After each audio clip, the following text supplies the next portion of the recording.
Hi, in today's video I wanted to cover a couple of topics associated with my smart control board, which I developed quite a while ago now, and I have done many videos on this on my channel. In particular, we're going to be looking at the trailing edge dimmers first of all, and these are some modules that plug into this smart board, and these trailing edge dimmers are designed to control mains type LED lamps that turn on at the zero crossing point on the AC waveform and then get turned off at some point later. That's the type of waveform that these LED lamps are designed for.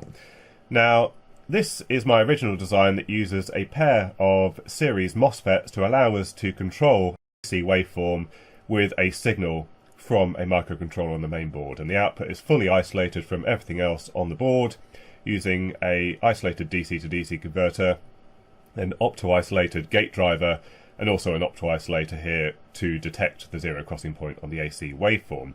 And this design has been working really well, but I recently repaired a commercially available dimmer switch, and they used a slightly different switching arrangement which used an IGBT combined with a bridge rectifier to do that AC switching. And so I built up a board based up around that design, very similar to the original design but replacing some of the components on the main side. And first of all, we're going to be comparing these two designs with a mains load, first of all an incandescent lamp and then the LED lamp, and see how the two behave, and also see how the losses are between the two different designs. Right, so we've got the board hooked up to the PicoScope 5000 series, and we're also using some probes here to assist with probing the main side of things. So first of all, we're looking at the voltage across the lamp, so across pins 3 and 4. We're looking at the current through the lamp, so in series with pin 3. We're also looking at the gate waveform just here, and we're also looking at the gate drive into the whole driver circuit. Right, so here we are in PicoScope 7 Early Access, and I've set up the 4 channels here, so AC out to the lamp, the gate drive, the PWM signal in from the microcontroller, and then also the current measurement. And we're able to configure each of these channels, so we can go into here, click on the probes, and you can see I've set up a custom probe for the ×200 diff probe. Similarly on the current, I've set up a custom probe for that CP2100B. Very easy to set up with the custom scaling. You can set any y = mx type curve for your probes. So let's apply a bit of current to the lamp. So we'll turn on the lamp at about 10% duty or something like that. And there we can see some waveforms. Now, what you saw briefly there was really quite a large spike on the yellow channel, which is the current into the lamp. And that was the filament in the lamp warming up. Initially, it takes quite a lot of current to drive the lamp, since it's an incandescent load, and then the current started to decrease. And as we increase the duty cycle, you'll see more like a sine wave as we increase that. And the current actually goes down, the peak current, because the lamp itself is warming up. Now, I am running this through an isolation transformer as well, which is why we're getting a bit of distortion on the sine wave. But you can pretty much see what's going on. So in green, we've got the PWM waveform coming from the microcontroller. We've got the gate waveform, and then we've got the blue and the yellow channels, which are the voltage out and the current out to the lamp. And one thing that you will also notice is that since this is an incandescent load, we have a perfect power factor. So the current and the voltage are perfectly in phase with each other. I've now replaced the incandescent lamp for the LED replacement, and the first thing you'll notice is the current waveform is significantly smaller. Before, we were seeing currents in excess of 400 or 500 milliamps, and now we're seeing that at about 66 milliamps. So quite a lot less current, which is as expected because these LED lamps are intended to save energy, so they use a lot less power.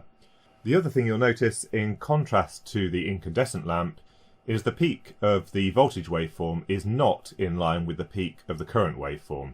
And if you remember the acronym CIVIL, which is used to recall whether current leads or lags voltage in a capacitive or an inductive AC circuit, what you'll remember from that is basically that since this is a capacitive load, the current leads the voltage.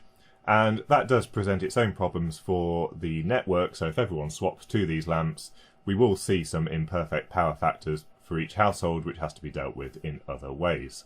Now, as an aside, one nice feature about this PicoScope 5000 series is we're able to change the resolution at the expense of sample rate, and since we're dealing with fairly low frequencies here, we can make that trade-off. So you can see all the quantization going on here, since we've only got an 8-bit signal to represent this entire window. However, if we increase the resolution, we now get a lot more detail, and we're able to see the signals quite a lot more clearly. So one really nice feature there about the PicoScope 5000. So I've just set up the thermal camera, and I've also replaced the lamp for the incandescent one once again with the brightness at about halfway. Now, first of all, this hotspot here are the two resistors that are feeding the optocoupler for the zero crossing detection. Now, this is one part of the circuit that I'm still not entirely happy with, and I think I might come up with a different method for the zero crossing detection rather than just burning some of the power in these resistors. But what we've got here is the two MOSFETs here, and as I mentioned, the power dissipation in these should be about 160 milliwatts, and the lamp has been on for about 10 minutes, and we're not seeing a significant increase past about 33 degrees C here. Now, considering the board is sitting there at 28 degrees, that's a 5-degree temperature rise, which I don't think is anything really to worry about. So pretty low dissipation in the two MOSFETs. Right, so we put in the new PCB with the IGBT and bridge rectifier, and taking a look at the schematic this time, I think we've got quite a few more losses. So the voltage between collector and emitter when the transistor is saturated in the datasheet says 1.8 volts or so. And then we always have two diodes on the bridge rectifier conducting, and at this kind of load, 400 milliamps, we're seeing about 0.7 volts drop across each diode. So that's 1.4 volts dropped across the bridge rectifier, which in total is 3.2 volts drop, which if we calculate that for that 400 milliamp load, then we're going to be dissipating about 1.28 watts in this circuit here. 720 milliwatts in the IGBT and 560 milliwatts in the bridge rectifier, which is quite a lot. I think I've read that correctly from the datasheet. So we'll take a look at the thermal images. We should see this warming up quite a lot more, but I haven't tested this board at all yet, so this is going to be the first go as well. So hopefully we don't see anything go wrong. Right, so let's turn it on.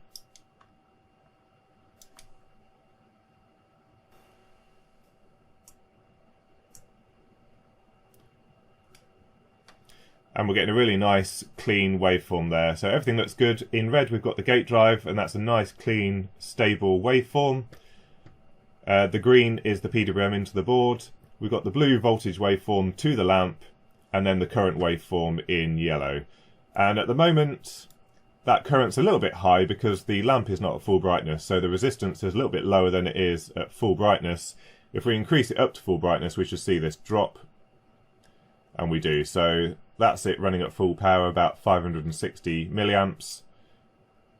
But as we decrease the brightness of the lamp, we start to see peak current rising up. And what you'll also see is those two waveforms, as before, are perfectly in phase. But that looks like a really decent waveform. Now, I'm just looking at the thermal imager, and we are seeing some temperature increase already. If I increase the lamp to full brightness, we're definitely seeing some thermal dissipation. We didn't have temperatures like this with the dual MOSFET design. You can see the bridge rectifier creeping up in temperature. Now these will be fine up to 85, probably a little bit higher. Any higher than that really in the junction, particularly of the transistor, is going to be quite a lot more. This is a plastic package, but we'll leave this for 5 or 10 minutes and just see what this stabilizes at. Right, so it's been about 10 minutes and I haven't seen the temperature increase any further than this, so we're basically sitting around 56 degrees C on the bridge rectifier and about 52 degrees C on the IGBT. Surprisingly, the bridge rectifier is getting warmer, so maybe my calculations were slightly off, but definitely we're seeing some higher dissipation on this board compared to the dual MOSFET design.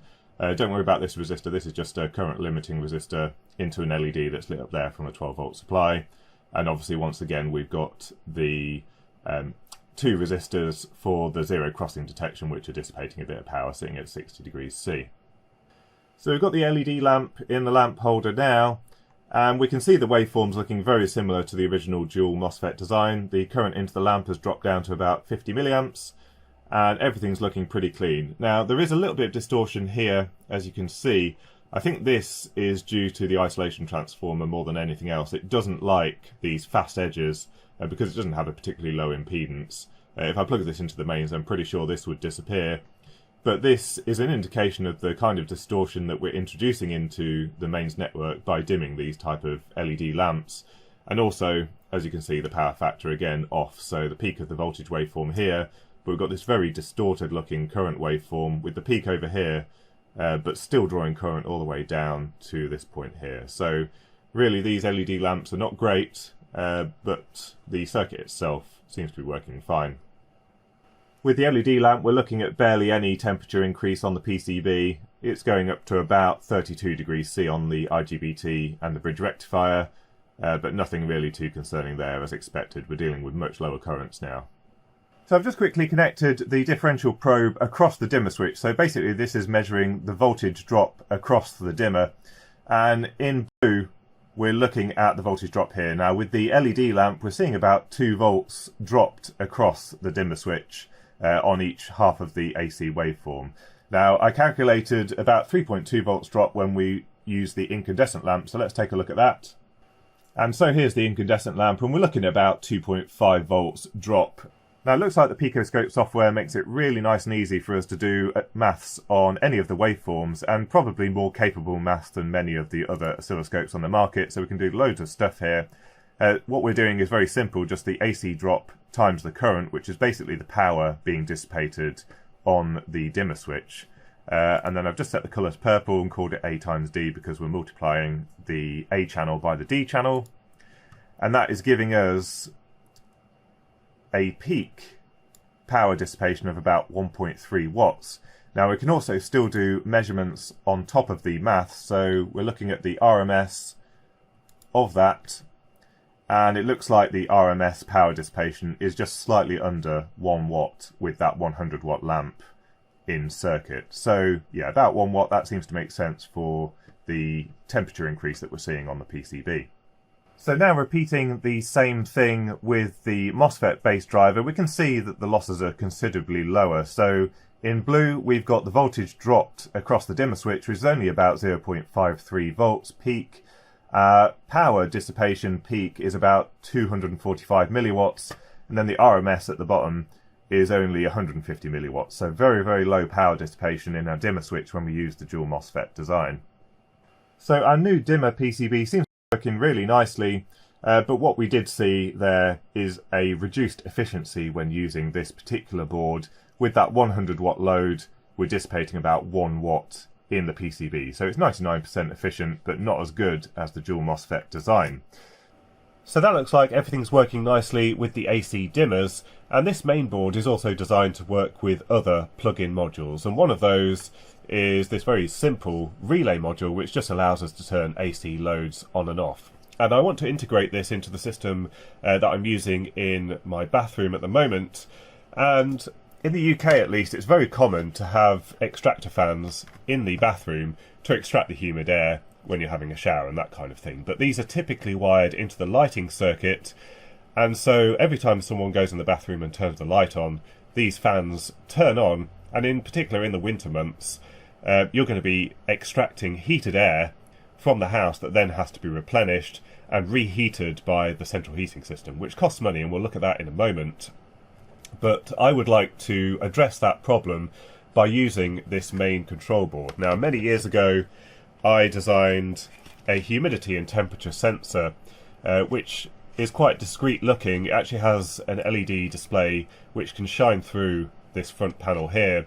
It has an RS485 interface and it's powered from a 24 volt supply, the same as this PCB. We've got an RS485 interface on here, but I've just been using this for some very basic control. I've never interfaced the two boards together, so I've been working on the firmware on here, and today I also want to try and use the PicoScope to check that we're getting the correct communications between these two PCBs. But first of all, let's just have a look at my rationale behind using this as opposed to just the very basic timer fans that we often use in the UK. Now do correct me if my maths is wrong here, but based on these fans that I have installed in our shower rooms, the average amount of airflow based on the figures from the datasheet is going to be somewhere around 217.5 meters cubed per hour. And in a winter month, if it's 5 degrees C outside and we have our central heating thermostat set to 20 degrees C indoors, we've got a delta T of about 15 degrees C. So every time someone uses the bathroom, we then have to reheat that amount of air by 15 degrees C, because we tend to have thermostats on our central heating system. So we can work out the amount of energy required to heat that volume of air by 15 degrees C, and therefore the amount of energy to do that is going to be 686 kilojoules, or about 0.19 kilowatt hours. Worst case, people are heating their house with electricity, which at the moment is somewhere around 25 pence a kilowatt hour. So every time someone uses the bathroom, it's costing about 5 pence just to replenish the heat that has been lost. And then let's say someone uses it 10 times a day, then that's 50 pence every day. And for 1 month, that's £15. So that's actually quite a lot of energy that is wasted just by blowing air outside. Now, you can obviously get Humidistat-based fans, but they're normally quite basic in control. So they tend to have just a threshold setting, usually between 60% and 95%, something like that. And you set it to whatever you want between those two numbers.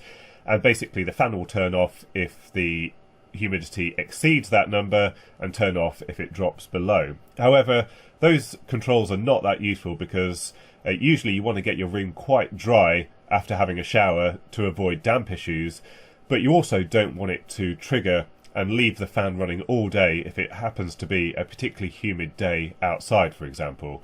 So what I'm hoping to do is a more adaptive algorithm on this PCB that takes into account day-to-day variations in the humidity in the room and is actually just looking for the rapid increase in humidity when someone has the shower on.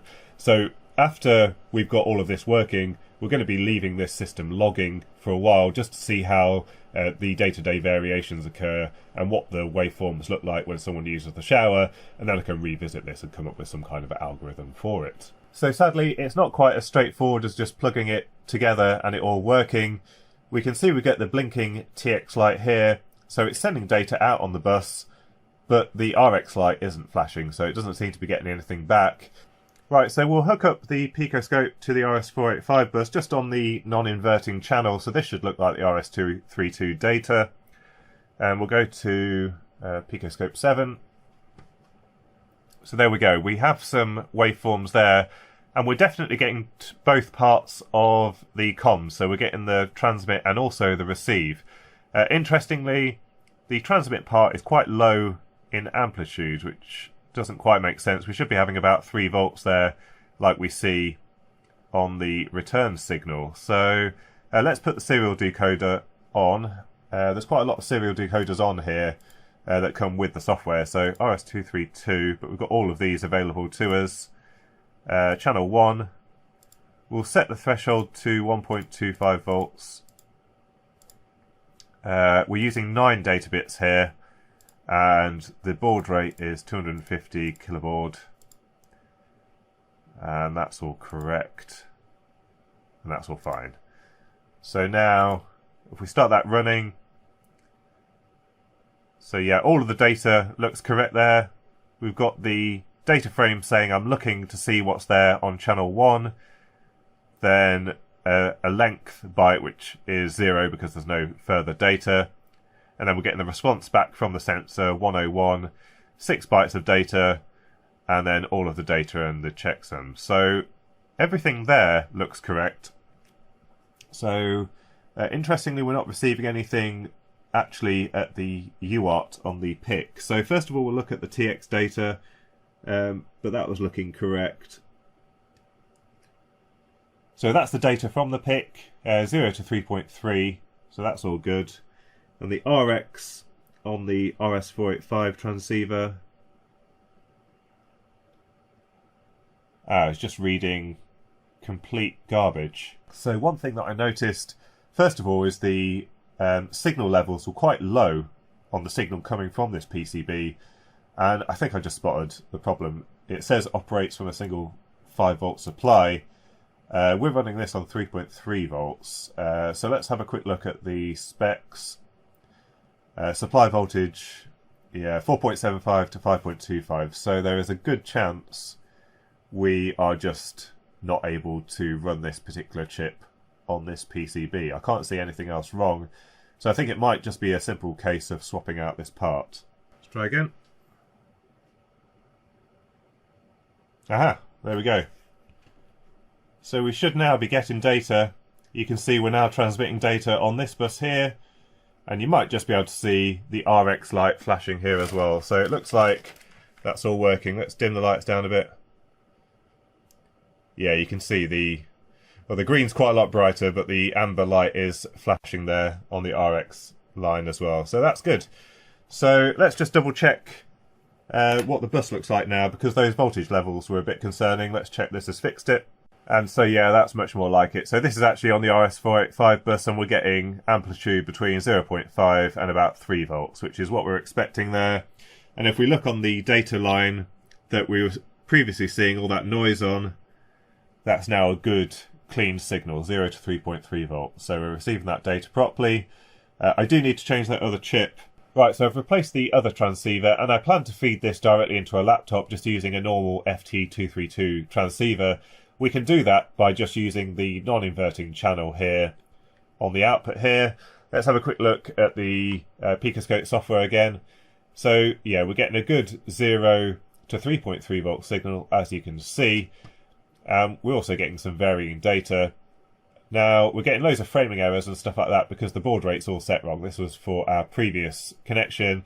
This second UART is set for a different baud rate. So we've set it to 115200 baud. Only 8 data bits this time. And we'll look at the ASCII because we're actually outputting ASCII directly here so that we can read the data a bit more easily. So as you can see, it's decoding the data fine now. No red marks around here, so the framing is all correct. And we've got the table here which shows all of our data coming in. So we're reading T, 2452, which means the temperature is 24.52 degrees, and then H, 4107, and a carriage return and a line feed. So humidity is 41.07%, carriage return, line feed, and then we've got our next frame of data. And we're able to export this into various file formats. And we've also got the data to text as well. So really nice that we can put all of the data here in a table. It's separating out the buffer numbers as well, based on what we've got displayed on the screen here. So we can separate out the data and we can process out the data should we want to. So a really nice feature there of the PicoScope 7 software. So some really useful debugging there for this project that I'm working on, in particular using the PicoScope 5000 series of MSOs, and also a look at the PicoScope 7 software, which I think is a really nice piece of software. It looks very modern, really quite usable, and as you saw, has some great features, including the serial decoding, where all the options are included as standard, which is normally quite an expensive option on some of the other oscilloscopes. So anyway, I hope you enjoyed the video. Any thoughts or comments, don't forget to leave them in the comments section down below. And until next time, thanks for watching.